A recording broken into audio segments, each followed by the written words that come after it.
Bonsoir à tous, ravi de vous retrouver sur Public Sénat pour la suite des débats dans l'hémicycle sur le projet de loi Transition énergétique et croissance verte porté par la ministre de l'écologie, Ségolène Royal. C'est l'un des projets de loi phares de ce début d'année, un projet de loi ambitieux mais aussi très conséquent puisqu'il y a plus de 900 amendements et il fallait s'y attendre. Les sénateurs ont pris un peu de retard sur le calendrier. Ils en sont toujours au grand titre 2 sur l'isolation des bâtiments. Ils reprennent à l'article 3 pour lever les freins à l'isolation des bâtiments et plus particulièrement à un amendement qui porte sur les dérogations pour les monuments historiques. Le climat, vous allez le voir, est plutôt respectueux. Je vous laisse découvrir ça dans l'hémicycle. La séance est reprise. Chers collègues, nous reprenons la suite de la discussion du projet de loi adopté par l'Assemblée nationale après engagement de la procédure accélérée relatif à la transition énergétique pour la croissance verte. Dans la discussion des articles, nous en sommes au vote sur l'amendement numéro 720 au sein de l'article 3. Y a-t-il des explications de vote? Je n'en vois pas. Je mets donc aux voix l'amendement 720 avec deux avis défavorables. Non, il est retiré, Monsieur le Président. Il est retiré. Parfait. Donc j'en viens à l'amendement 502 que je mets aux voix avec deux avis favorables. Pas d'explication de vote. Qui est pour? Qui est contre? L'amendement est adopté. Nous en venons à l'amendement 485 rectifié. Je le mets aux voix avec deux avis défavorables.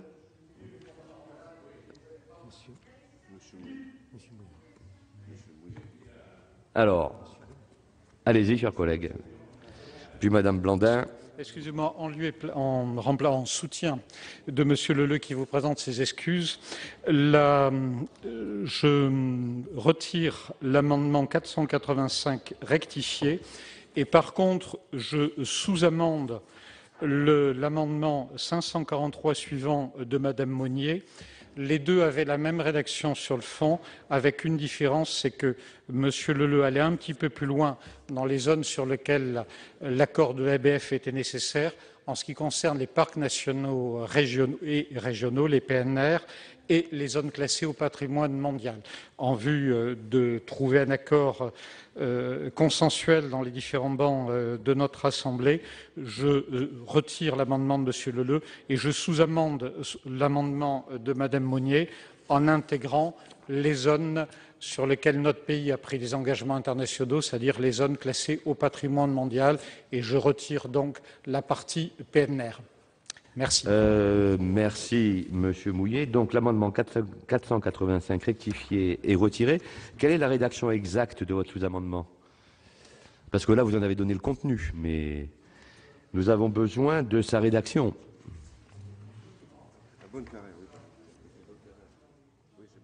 Oui, Mouillet, il est là-bas.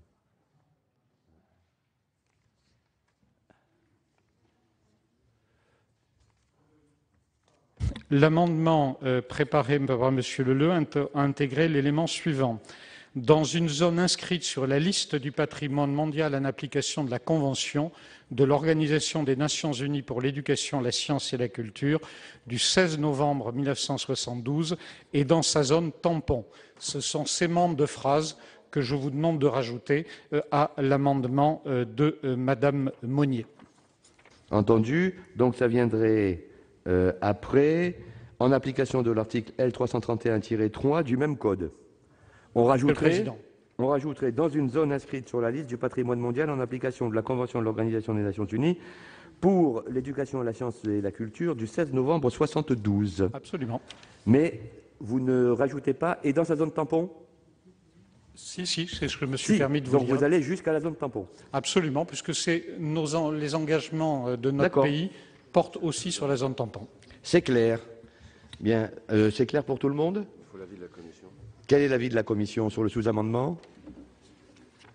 La Commission, Monsieur le Président, avait demandé aux auteurs, qui étaient M. Leleux à l'époque, et à Mme Monnier, de retirer leur amendement. Vous aviez eu satisfaction en ce sens que c'est aux maires qu'on redonnait le pouvoir.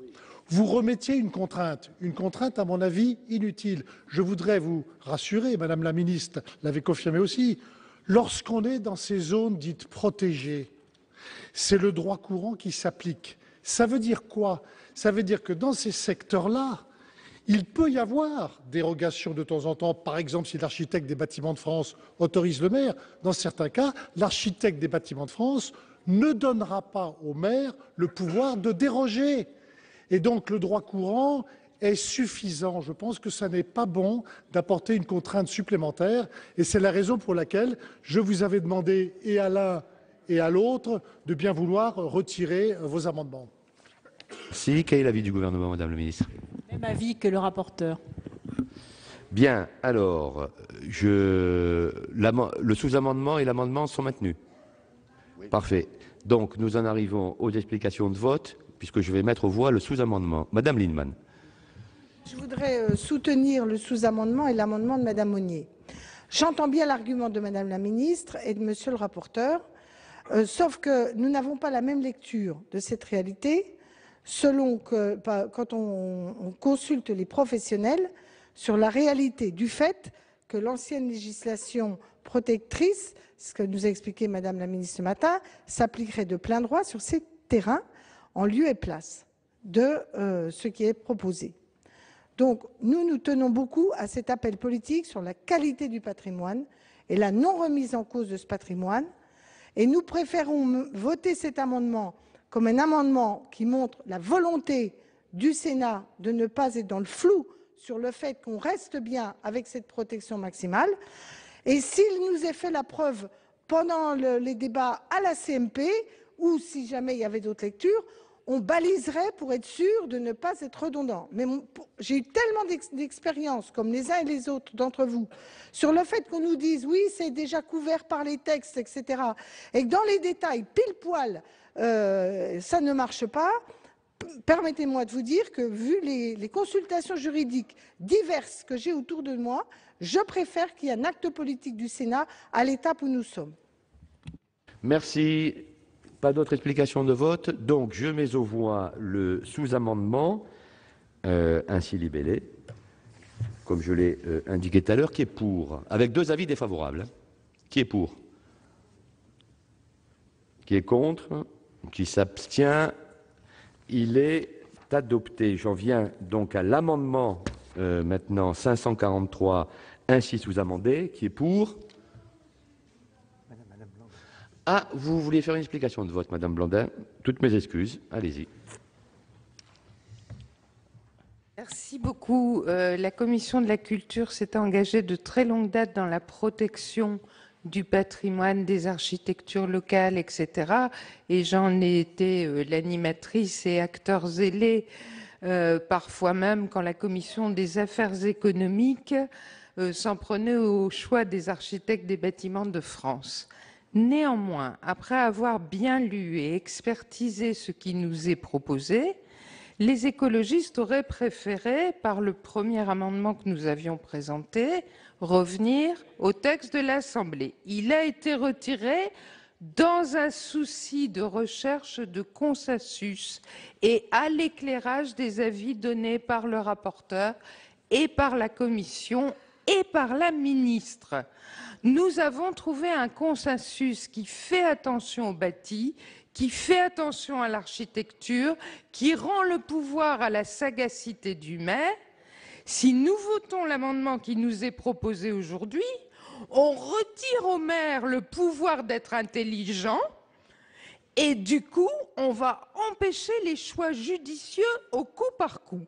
En conséquence, je ne voterai pas et les écologistes ne voteront pas cet amendement et nous plaidons pour le consensus qui s'est dessiné entre le banc de la Commission et la ministre. Merci. Pas d'autres. Oui, Monsieur Vassel. Non, merci. C'est l'intervention de Madame Blandin qui m'amène à intervenir parce que j'avais cru comprendre, après les explications qu'avait données le rapporteur, Monsieur Poniatowski à Monsieur Leleu, que la rédaction qui venait de la Commission permettait de laisser une appréciation au maire de faire ou de ne pas faire.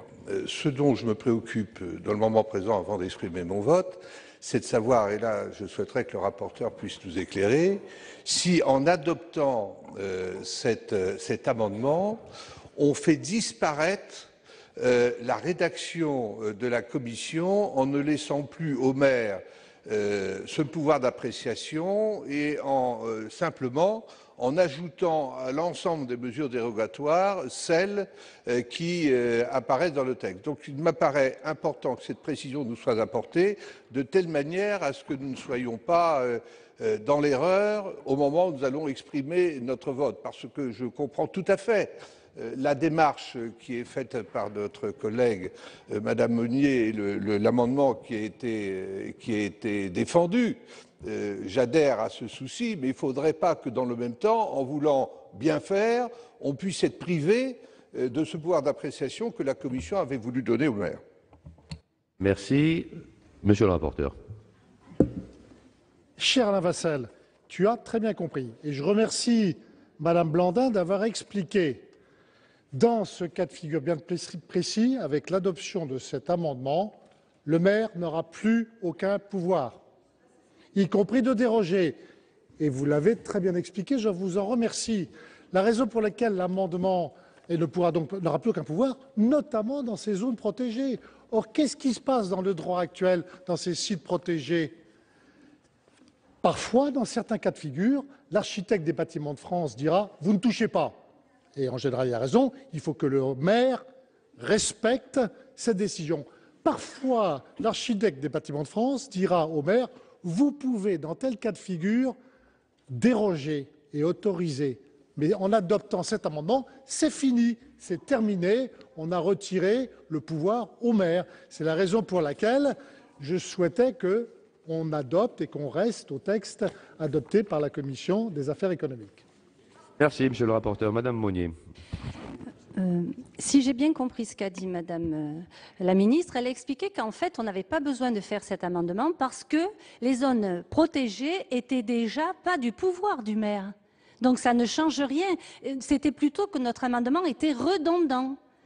Nous, ce qu'on dit, puisque c'est redondant, on le maintient quand même pour bien expliquer que le Sénat est conscient des enjeux patrimoniaux qu'il y a. C'est bien ce que Madame la ministre a dit. Elle a dit, vous n'avez pas besoin de le faire parce que ces zones qui sont protégées, de toute façon, seront soumises, elle a lu tout à l'heure, aux Bâtiments de France pour qu'ils donnent leur avis.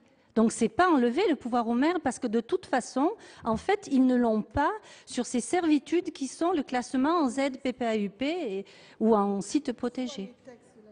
Madame Monnier, monsieur Le Scornec, vous m'avez demandé la parole.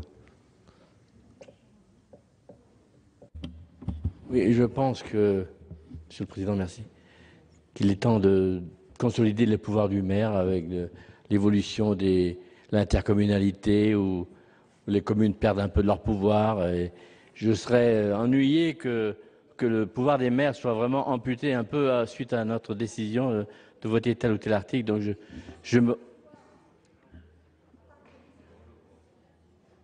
je pense que ce qu'a dit Monsieur le rapporteur et Madame la ministre m'indique qu'il faut ne pas voter cet amendement pour que les maires vraiment gardent tous ses pouvoirs.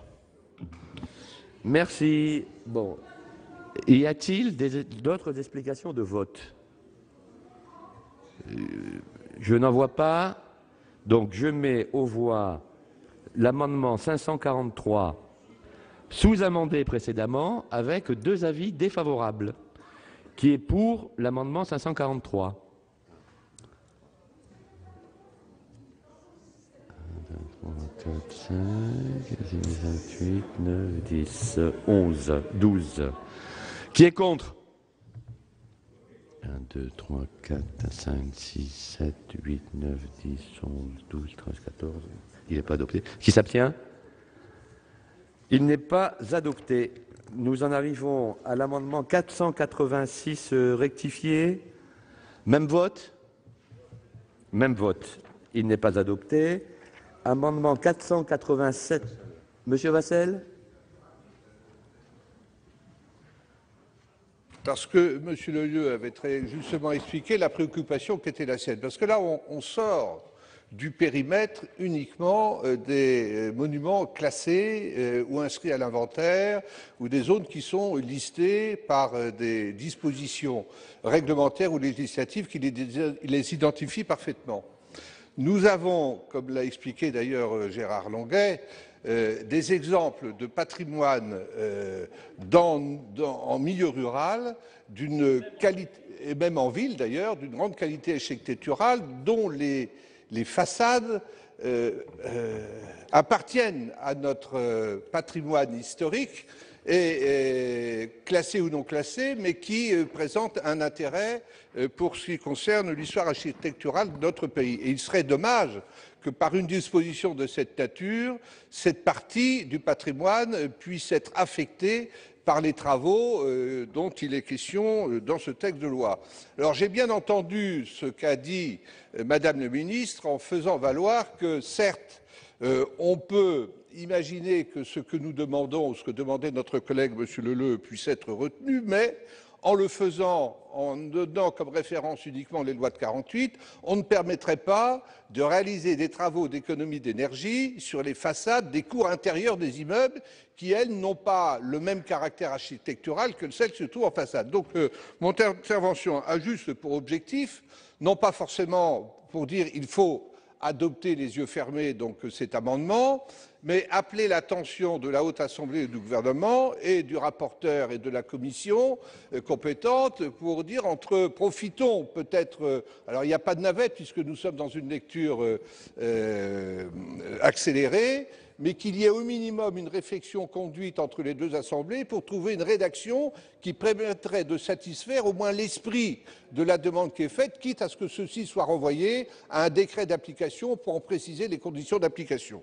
Donc c'est une raison pour laquelle moi je suis assez hésitant quant à rejeter purement et simplement cet amendement en l'état. Et M. Bonnecarrère. Pardon. Vous avez considéré, Monsieur le Président, que l'amendement 486, qui concernait donc la barrière des bâtiments réalisés avant 48 et ceux a posteriori, faisait l'objet du même vote. Il n'y avait pas de difficulté puisque Monsieur Leleux m'avait indiqué qu'il considérait que son amendement 487, c'est-à-dire celui indiquant que la capacité dérogatoire prévue à l'article L. 123.5.2 ne peut s'exercer pour des édifices ou parties d'édifices construits en matériaux professionnels, était son amendement de repli. Comme il vient de vous être indiqué, malgré le vote précédent, je me permets d'insister et de maintenir l'amendement de repli de M. Leleux. Je veux bien qu'on accepte toutes les dérogations du monde. À un moment donné, il faut aussi quand même qu'il y ait des limites. Et je vous renouvelle que si sur des caractéristiques de bâti, je ne reviens pas sur ce que nous avons pu dire, M. Longuet, M. Leleux ou moi-même, dans la discussion préalable sur l'article 3, mais si on autorise des dérogations qui dénaturent des façades qui sont effectivement dans des matériaux caractéristiques, à un moment donné, sans insister sur l'exemple albigeois, M. Requier, on aurait beaucoup d'autres exemples à travers la France, il me semble que là, on met le doigt dans un engrenage qui est effectivement dangereux pour la préservation du patrimoine. Donc je me permets, en acceptant le vote qui est intervenu sur le 486 rectifié, mais d'insister sur le 487 rectifié de M. Leleux qui concerne les matériaux traditionnels. Et si vous pensez qu'il y a des améliorations juridiques, techniques à apporter, ça pourra tranquillement être le cas dans le débat en commission mixte paritaire, mais tant que nous n'avons pas de garantie suffisante, il serait déraisonnable de retirer cet amendement de repli et je prie mes collègues de s'associer à la proposition de M. Leleux. Merci, M. Bonnecarrère. Madame Lienemann. Oui, moi je soutiendrai cet amendement parce que je dois le dire franchement, peut-être je manque de rationalité, mais je ne comprends pas exactement qu'est-ce qui va s'appliquer quand j'entends d'un côté notre rapporteur sur le précédent amendement et la ministre. Et je crains que sur bien d'autres sujets comme celui-là, ce soit le même cas. D'un côté, on me dit c'est le maire, et de l'autre, on me dit pas de problème. Les codes IL machin de l'urbanisme qui correspondent à ces terrains continuent à s'appliquer. Or, s'ils continuent à s'appliquer, ce n'est pas le maire. Donc moi, personnellement, j'aime bien comprendre quand je vote. Et je pense que ces sujets sont suffisamment importants. On a suffisamment d'histoire, ou même nos collègues maires, comme d'ailleurs parfois les hauts fonctionnaires ou d'autres fonctionnaires, ont sacrifié une partie de notre qualité architecturale au motif qu'économiquement, que la modernité, que bidule et je ne sais quoi, que personnellement, je pense qu'il faut être d'une grande précaution. Comme il ne reste qu'un seul amendement sur ce sujet, je le vote. Très bien. Je ne vois plus d'explication de vote. Donc, je mets aux voix l'amendement 487 rectifié avec 2 avis défavorables. Qui est pour cet amendement? Ça va être majoritaire, ça. 1, 2, 3, 4, 5, 6, 7, 8, 9. Qui est contre? Qui s'abstient? L'amendement 487 rectifié est adopté. Je mets donc aux voix l'article 3. Qui est pour l'article 3? Qui est contre? Qui s'abstient? L'article 3 est adopté. Nous en arrivons à un article additionnel après l'article 3, et c'est l'amendement 643 rectifié. Madame Jouanneau, vous avez la parole. Merci, Monsieur le Président, Madame la Ministre, mes chers collègues. Il s'agit d'un amendement très technique qui vise à lever les difficultés juridiques liées au surplomb sur fond voisin pour les isolations de pignons aux limites séparatives. En gros, quand on a un creux, qu'on veut isoler un bâtiment et qu'on surplombe un autre bâtiment appartenant à un autre propriétaire. L'objectif de cet amendement est bien évidemment de faciliter l'isolation par l'extérieur, puisque l'on sait que celle-ci a un potentiel d'économie d'énergie de 15% supérieur à l'isolation par l'intérieur, puisqu'on supprime en général, on évite les ponts thermiques. Ici, il y a un frein, comme je vous le disais, il y a une difficulté juridique qui a été notée notamment par les experts juridiques du plan bâtiment. Et pour permettre cette isolation par l'extérieur, il faut justement une petite atteinte au droit de propriété. C'est un droit qui est extrêmement protégé, comme vous le savez. On ne peut y porter atteinte que pour cause d'utilité publique.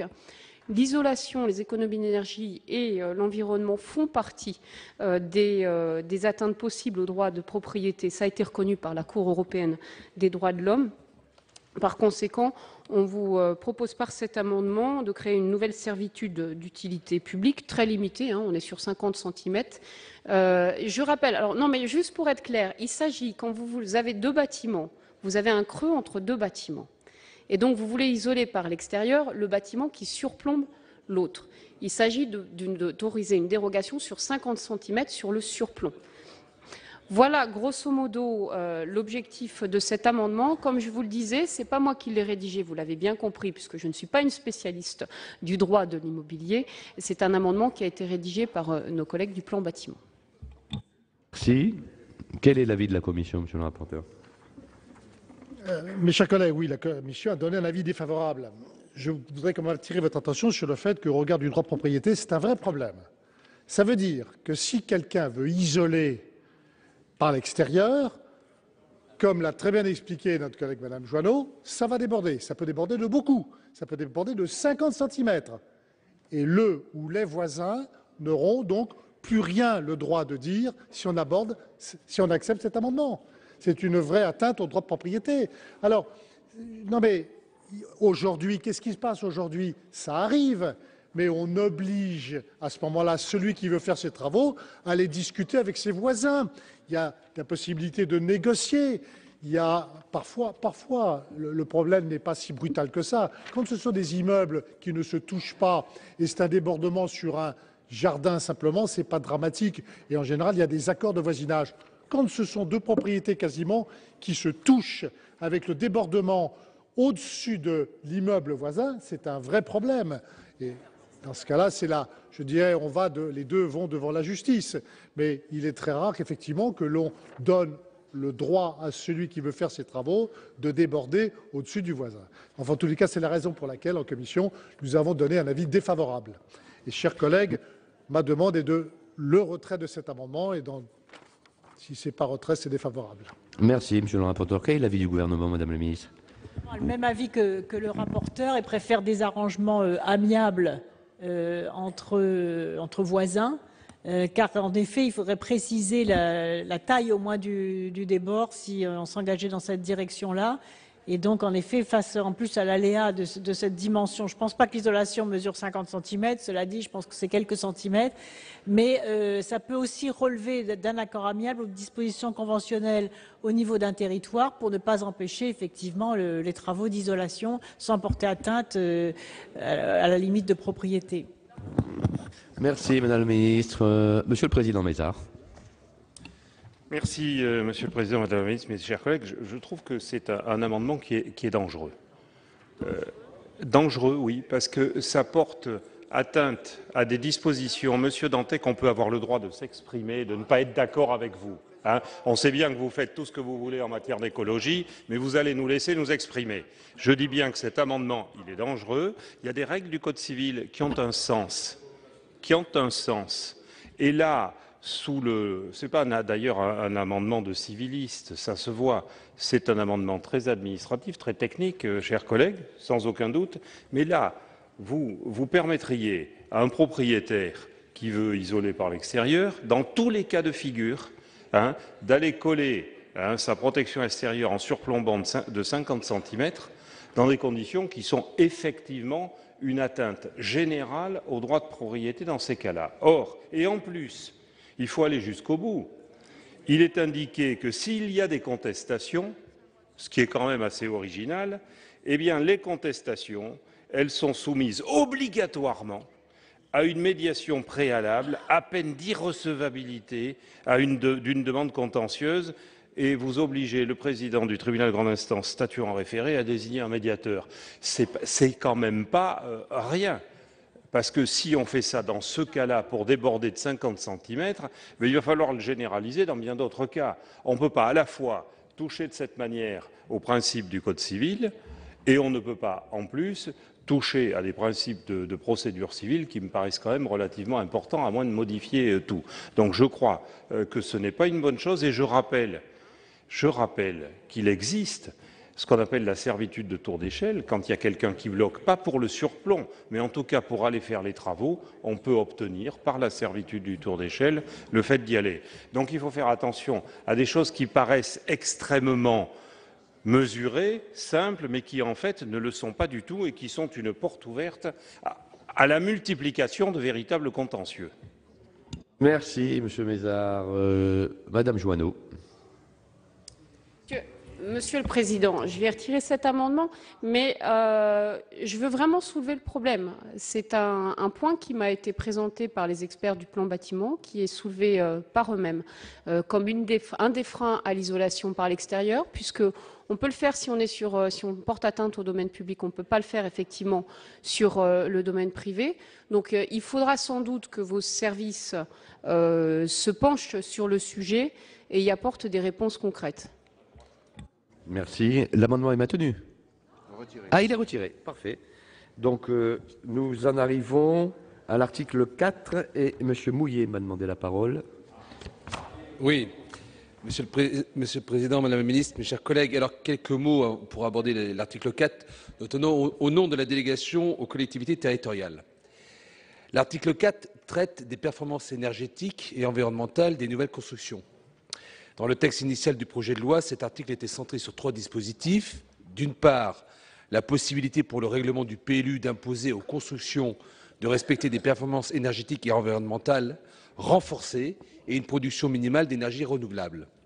D'autre part, l'obligation imposée aux nouvelles constructions sous maîtrise d'ouvrage de l'État, de ses établissements et des collectivités, de faire preuve d'exemplarité énergétique et d'être, si possible, à énergie positive.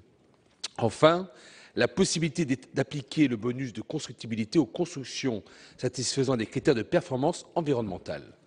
L'Assemblée nationale a effectué un certain nombre d'ajouts, tel celui qui prévoit que les collectivités territoriales pourront bonifier leurs aides pour les bâtiments à énergie positive ou faisant preuve d'exemplarité environnementale. L'Assemblée nationale a aussi apporté quelques précisions. C'est ainsi que la disposition du règlement du PLU susceptible d'imposer une production minimale d'énergie renouvelable pourra être mise en œuvre, je cite, « le cas échéant en fonction des caractéristiques du projet et de la consommation des sites concernés », ce qui est très imprécis au niveau juridique. Le texte de la Commission n'apporte pas de précision supplémentaire, il rationalise principalement.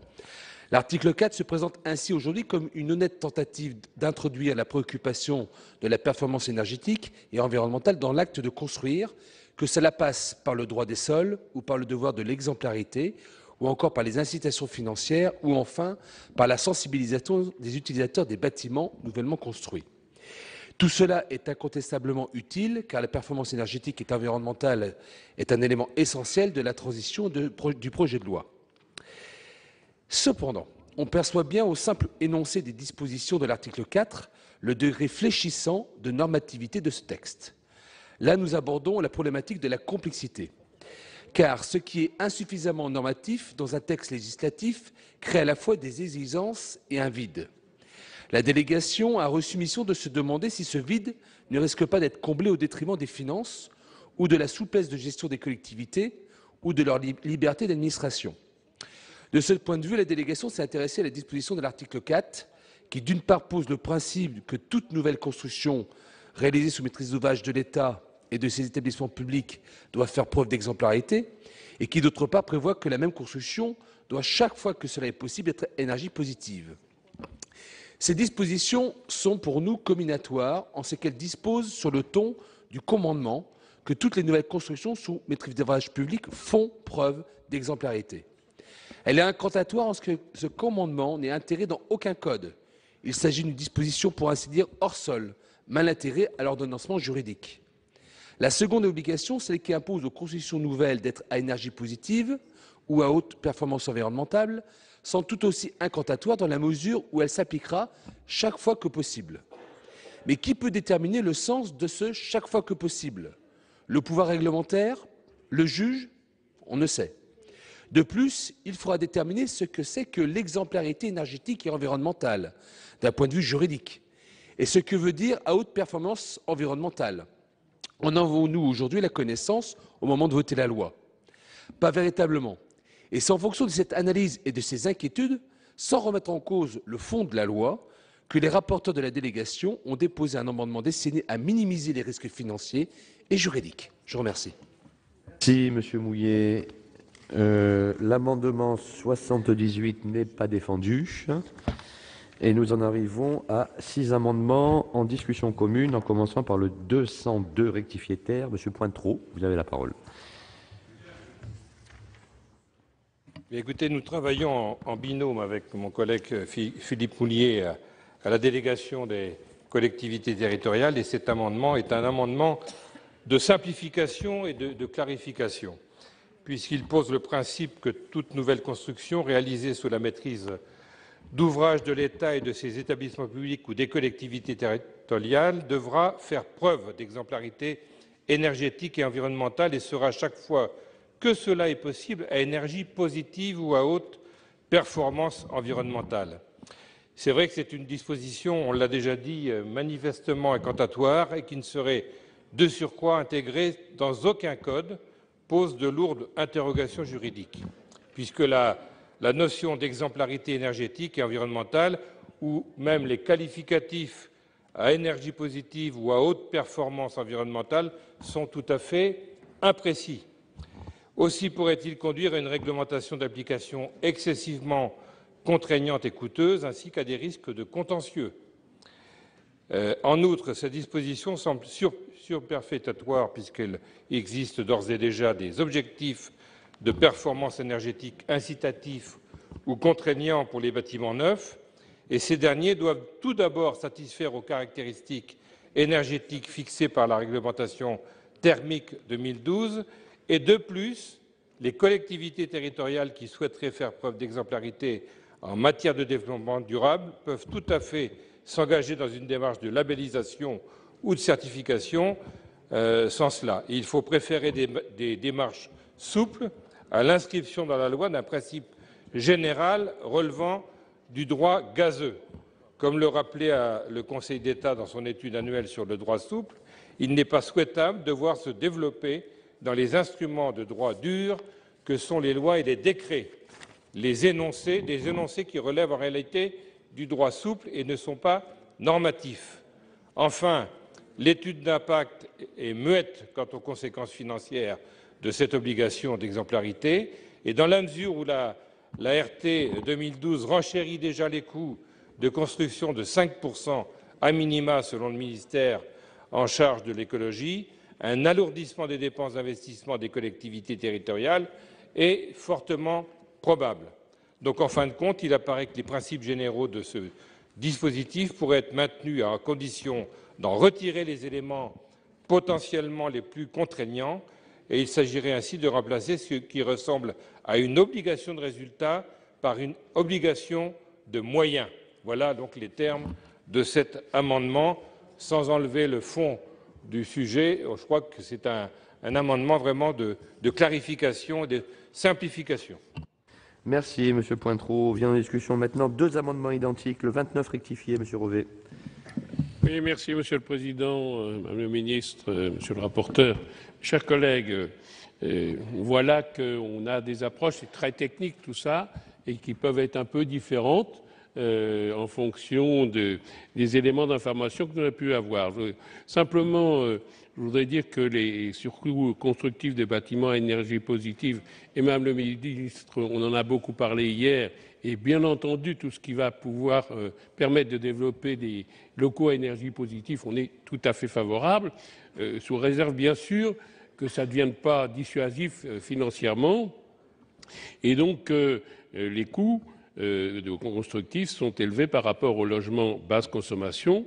En outre, le surcoût occasionné par l'obligation d'achat de l'énergie produite et non consommée pèse pendant toute la durée du contrat sur la collectivité nationale.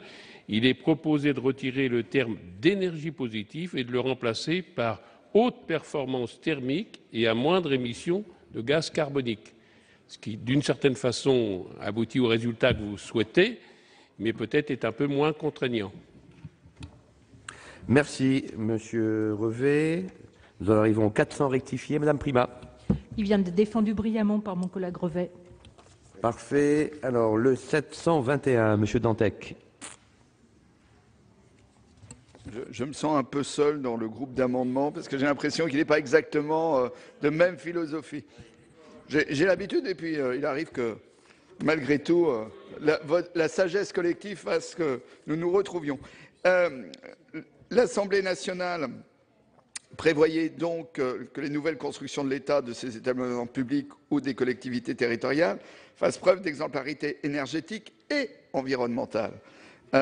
Et là, effectivement, ici au Sénat, la Commission a remplacé le « et » ou en un « ou ». Or, énergie et environnement, ce n'est pas exactement la même chose. Et effectivement, si on se dit qu'on veut des bâtiments exemplaires, il faut qu'ils soient exemplaires sur le plan énergétique et sur le plan environnemental. Donc le « et » semble logique. J'en profite quand même, comme ça j'interviendrai moins, pour dire qu'une partie du débat que nous avons est un débat tout à fait pertinent sur la définition finalement de qu'est-ce qu'un bâtiment à énergie positive. Et si vous avez été attentif à l'ensemble des amendements, il y a des amendements, on a dû déposer le même avec Chantal Jouanneau, qui arrive juste derrière, qui propose qu'on les définisse par décret, ce qui réglera le problème que vous avez exprimé. Et effectivement, ça améliorera la loi. Alors, 2 amendements identiques maintenant. Le 644 rectifié bis, Madame Jouanneau. Merci, Monsieur le Président. Nous sommes favorables au principe d'aller vers des bâtiments à énergie positive. C'était d'ailleurs un des engagements du Grenelle. Je crois que ça a été voté en Grenelle 1 à un horizon 2020. Simplement, il est vrai que pour les acteurs économiques, il faut absolument qu'on puisse très tôt définir ce que nous entendons par un bâtiment à énergie positive afin qu'ils puissent le plus vite possible s'y adapter et s'y préparer. D'où cette idée de renvoyer à un décret la définition précise de ce qu'est un bâtiment à énergie positive. Merci, Madame Jouanneau. Le 821, identique au précédent, Monsieur Dantec. Il est défendu. Parfait. Donc, je vais demander à la Commission et au rapporteur quel est son avis sur l'ensemble de ces 10 amendements. Merci, Monsieur le Président. Alors, je le prends dans le désordre volontairement pour expliquer du plus sévère au moins sévère, entre guillemets. Je commence par le 721, puisque c'est celui qui veut revenir à la rédaction de l'Assemblée nationale, qui propose donc, dans le texte, que toutes les nouvelles constructions sous maîtrise d'ouvrages publics sont, chaque fois que possible, à énergie positive et à haute performance environnementale, entre guillemets, c'est le plus sévère. Nous, en commission, on a atténué cette rédaction puisqu'on a dit il faut que dans ces cas de figure, ce soit ou à l'un ou à l'autre, soit à énergie positive, soit à haute performance environnementale. J'en viens maintenant aux amendements dans l'ordre qu'ils sont présentés.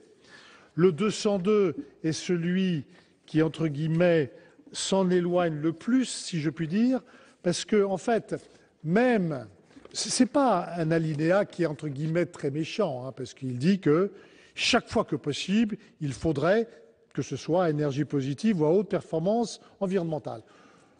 L'amendement Pointereau est hostile à ce chaque fois que possible.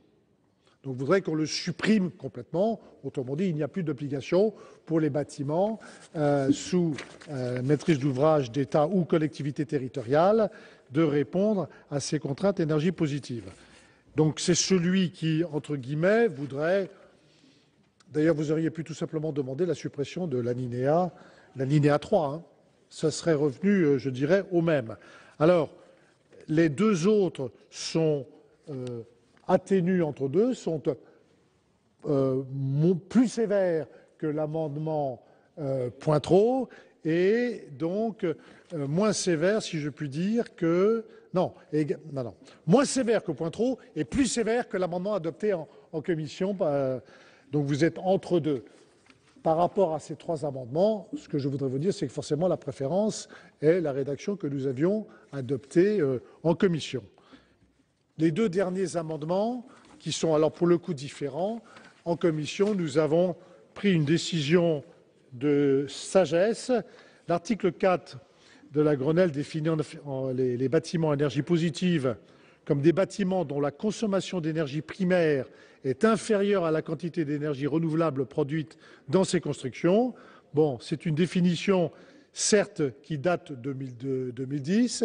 Vous soulevez bien le problème en disant qu'il est logique que cette définition peut évoluer.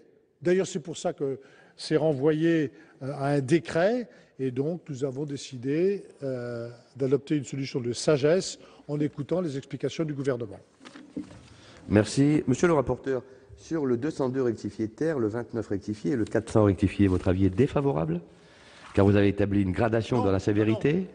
Dans la graduation, aucun des quatre ne me convient. Nous avons donné en commission un avis défavorable, car nous préférons la rédaction de celui que nous avons adopté en commission, qui est donc la rédaction actuelle de l'alinéa 3, Monsieur le Président. Donc c'est avis défavorable sur Avis l'ensemble. défavorable. Très bien. Madame la ministre.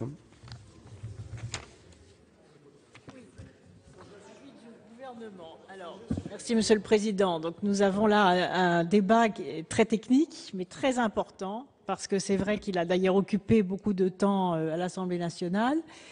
Et ça va nous permettre d'ailleurs, je me rallierai justement à la proposition du décret pour pouvoir définir ce qu'est un bâtiment performant, disons globalement, puisqu'on voit bien à la lumière de ce débat qu'il va falloir fusionner ces deux concepts et avoir vraiment qu'une seule définition pour que les opérateurs puissent s'y reconnaître.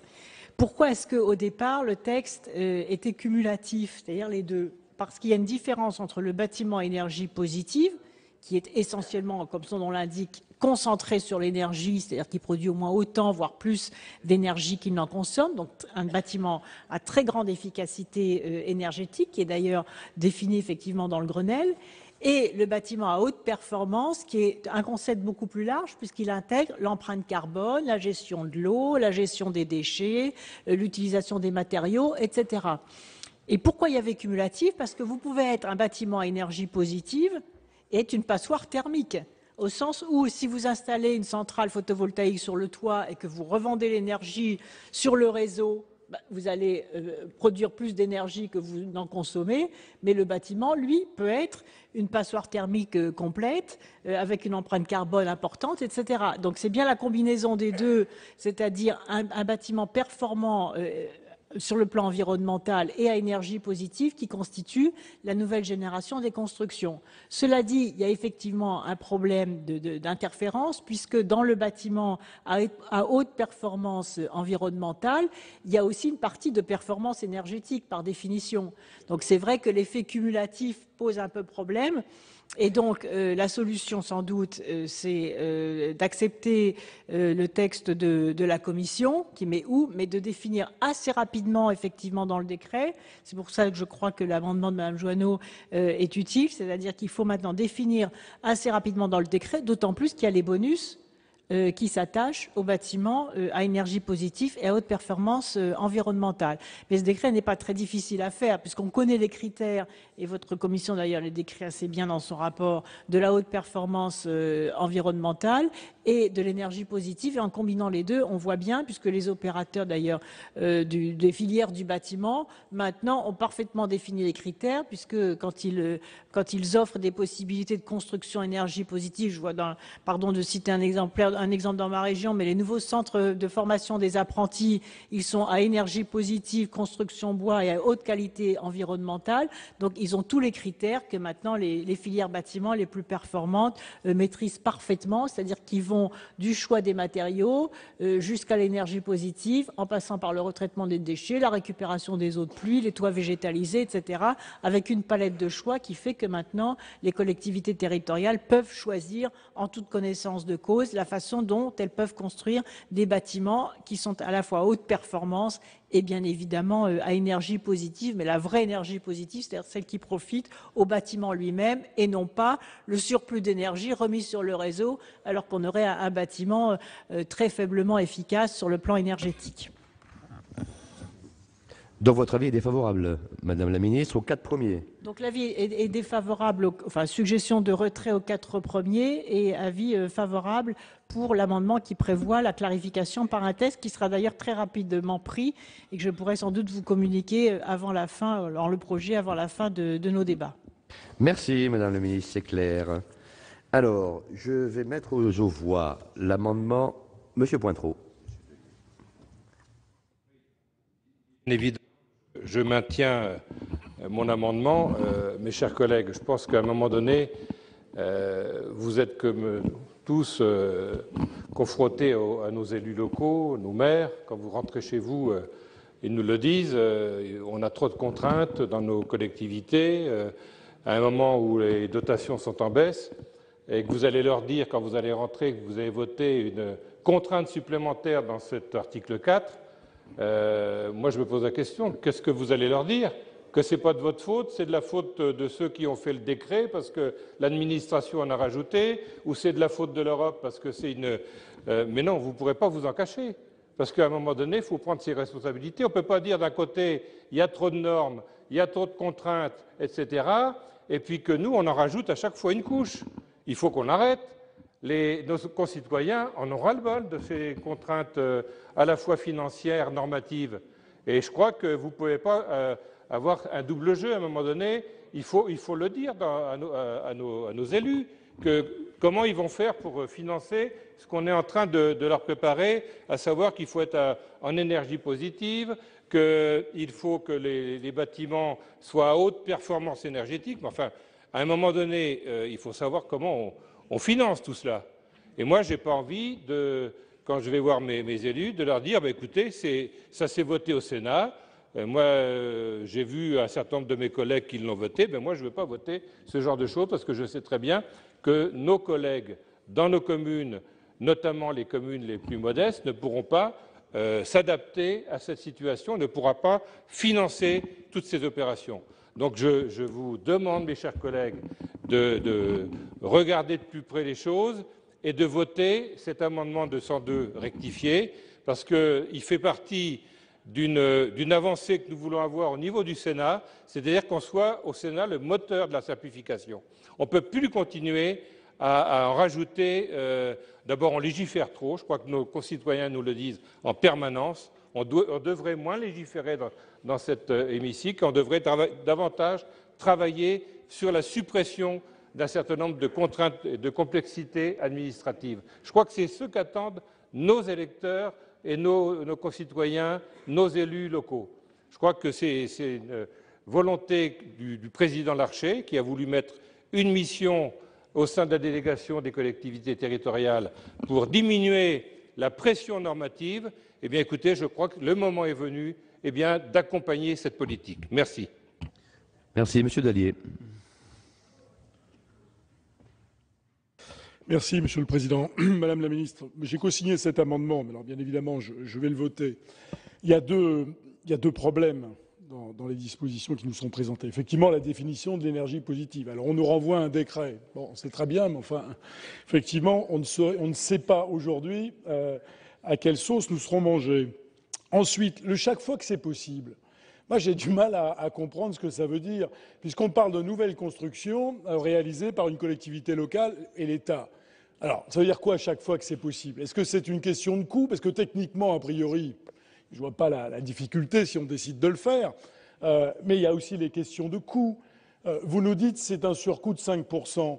Je ne sais pas si vous avez, pour mes collègues qui sont maires ou présidents de conseil général, je ne sais pas si vous avez récemment construit des bâtiments en essayant effectivement d'atteindre les critères qui vous sont fixés. Moi, j'ai essayé. Madame la Ministre, pour une école, et je dois vous dire que, je ne vais pas vous dire que je m'en mords les doigts, enfin l'expérience a été extrêmement douloureuse, parce qu'entre le prix annoncé par l'architecte et le résultat à l'appel d'offres derrière, excusez-moi, l'écart n'était pas de 5%, c'était bien pire que ça, 20%. Alors, est-ce que c'était uniquement à cause de cela? On peut se poser la question. Mais bien évidemment qu'il y a une question de coût qui se pose, et au moment où nos dotations fondent comme neige au soleil, allez nous imposer cela.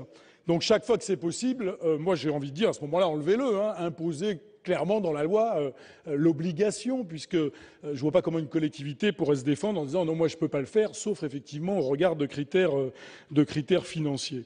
Voilà. Alors, on est d'accord pour aller dans cette direction-là, parce que bien évidemment, il faut faire des économies d'énergie, et on s'y retrouve en fonctionnement, mais au bout de combien d'années, on sait qu'il faut le faire. Mais il y a aussi la manière d'écrire la loi et les conséquences que tout cela emporte à court terme. Et voilà pourquoi moi je voterai cet amendement, parce que je pense que ce que vous nous proposez n'est pas suffisamment précis, n'est pas suffisamment mesuré. Et encore une fois, je crains que nous ne fassions des bêtises. Merci. Monsieur Dantec. Oui. Oui, on entend bien que finalement, dans cet hémicycle, plusieurs voix s'expriment sur les bancs de la majorité. Il y a la volonté du rapporteur que je salue, avec lequel on a quelques vrais désaccords, vous avez pu le noter. Mais il y a quand même la volonté de mettre ce pays dans le sens d'une vraie rénovation thermique de ces bâtiments. Et ça, je crois qu'on ne peut pas lui faire le procès de ne pas vouloir aller dans ce sens-là. Et puis, il y a la position clairement exprimée par notre collègue Pointereau. En clair, le changement climatique, c'est totalement secondaire. Et le Sénat est à la pointe.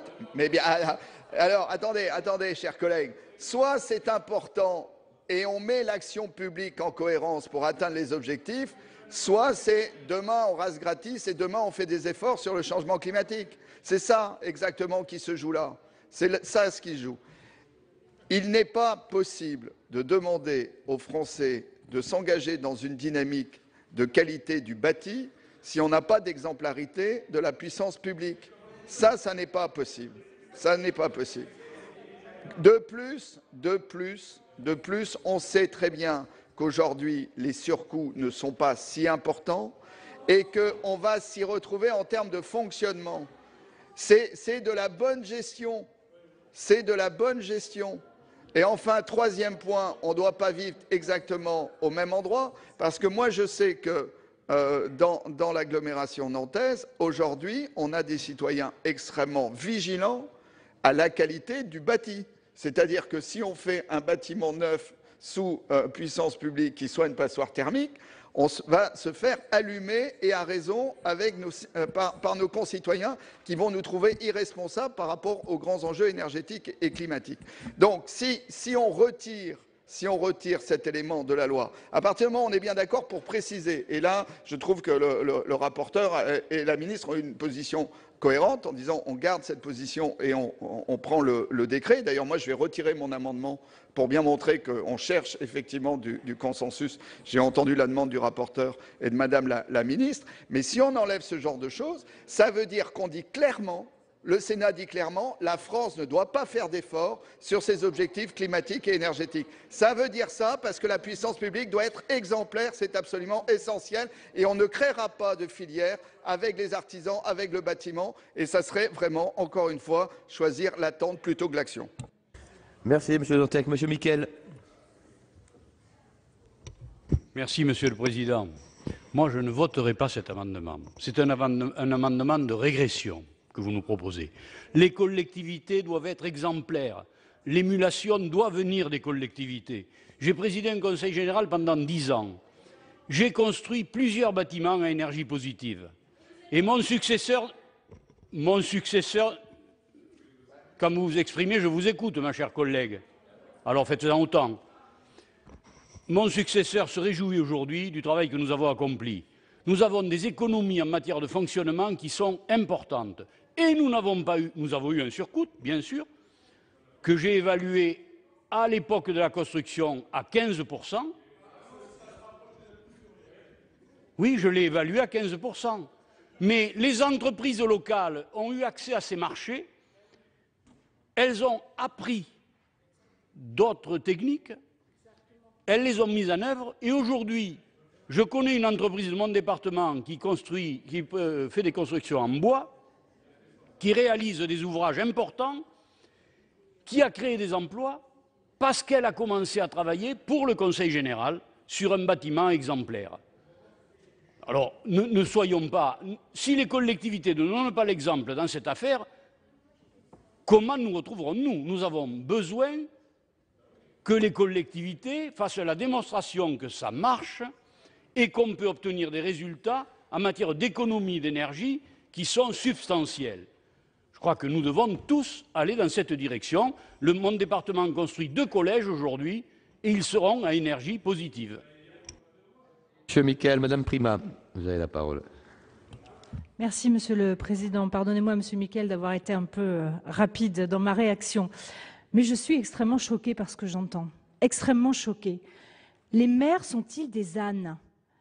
Eh bien non, les maires sont responsables. Les présidents de conseils généraux sont responsables. Vous l'avez dit vous-même, Monsieur Miquel, vous avez construit des collèges à énergie positive dans les mairies. On a des maisons, des associations, on a des écoles qui se construisent. On n'a pas besoin de loi. On n'a pas besoin de loi. Les maires sont responsables, Monsieur Renaud, Monsieur Dantec. On n'a absolument pas besoin de loi. Les maires savent parfaitement quand est-ce qu'ils doivent faire ou quand est-ce qu'ils ne peuvent pas faire des bâtiments à énergie positive. Ils ont en tête les économies qu'ils peuvent faire. Ils ont en tête le retour sur investissement. Moi, j'ai des bâtiments à construire en ce moment. J'ai un bâtiment à construire, il me faut 40 ans de retour sur investissement. Pardonnez-moi, je ne veux pas qu'on m'oblige à construire un bâtiment avec énergie positive. Je ne veux pas, parce que je n'ai pas de retour sur investissement. Je vais faire une basse consommation, je vais faire tout ce que je peux pour que le bâtiment soit le moins consommateur possible, mais je vais faire comme je peux économiquement avec les dotations qui me restent. Les maires sont responsables, les maires doivent avoir la main et on peut leur faire confiance pour la transition énergétique, car comme vous l'avez dit, ils sont sous l'œil de leurs consommateurs et de leurs électeurs. Donc, il faut leur faire confiance. Faites confiance aux maires et arrêtons de les contraindre sans cesse. Monsieur Delage.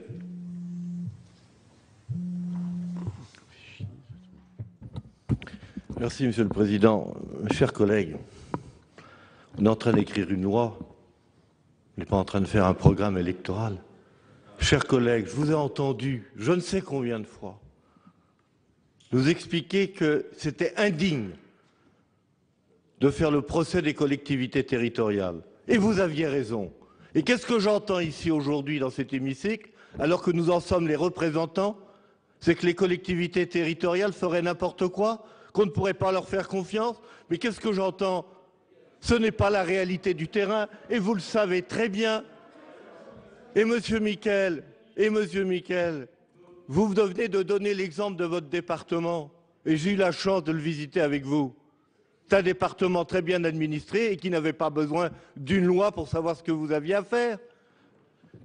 Et puis je m'inquiète sur la preuve. Qu'est-ce que c'est que cette notion de preuve? En droit, la preuve, je la fais sur l'intention, je la fais sur le résultat.